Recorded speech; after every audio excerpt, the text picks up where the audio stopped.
Il s'était déjà réuni fin juillet, il s'est à nouveau regroupé ce jeudi matin en préfecture, le comité Ressources en eau, un dispositif créé pour répondre aux pénuries d'eau générées par la sécheresse qui frappe tout le pays depuis plusieurs semaines. Une nouvelle réunion qui se tenait cette fois dans tous les autres départements français également, à la demande de la Première ministre Elisabeth Borne. L'objectif de ce comité, faire un diagnostic de la situation, puis réfléchir avec tous les acteurs locaux aux solutions envisagées pour faire face à cette crise historique. Ça a permis de faire un point sur l'application dans les premiers jours de ces arrêtés, de faire un point à la fois sur, encore une fois, sur la prévention. Il faut passer les messages, c'était aussi l'objet de ce comité, sur la répression aussi, parce qu'il y aura des contrôles qui vont être diligentés par les services de l'État, par la police de l'environnement, par la gendarmerie et par la police nationale. Et ça a permis aussi de faire des points, mais très précis. Vous voyez, on discutait avec la Fédération de pêche. Il y a des pêches de sauvegarde qui s'imposent à certains points qui nous ont été signalés. Donc de prendre des actions très pragmatiques dans l'urgence. On est dans la gestion de crise et on va le rester très probablement pour les prochains jours et les prochaines semaines.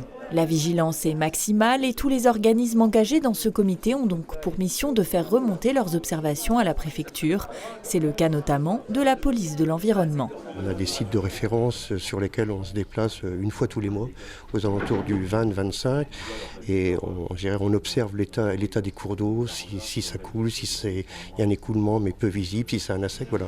De notre part, depuis qu'Onde existe, on n'a jamais connu cette situation. On s'approche tout proche de 76. Espérons que ça n'ira pas plus bas, mais voilà, c'est vraiment une situation historique avec un nombre important de ruisseaux, soit en assec, soit en écoulement très très faible. Les arrêtés préfectoraux sont donc nombreux afin de régir l'utilisation de la ressource en eau. Les particuliers, par exemple, ont interdiction d'arroser leur jardin en journée ou de laver leurs véhicules, mais ils ne sont pas les seuls impactés. Les industriels aussi ont des restrictions qui s'appliquent à leur activité. Lorsque ces industriels sont des industries classées pour la protection de l'environnement, donc ils font l'objet d'un arrêté d'autorisation, les restrictions sont intégrées dans cet arrêté. Et lorsque ce sont des industriels autres, les arrêtés de restriction des usages prévoient des mesures de limitation des usages de l'eau.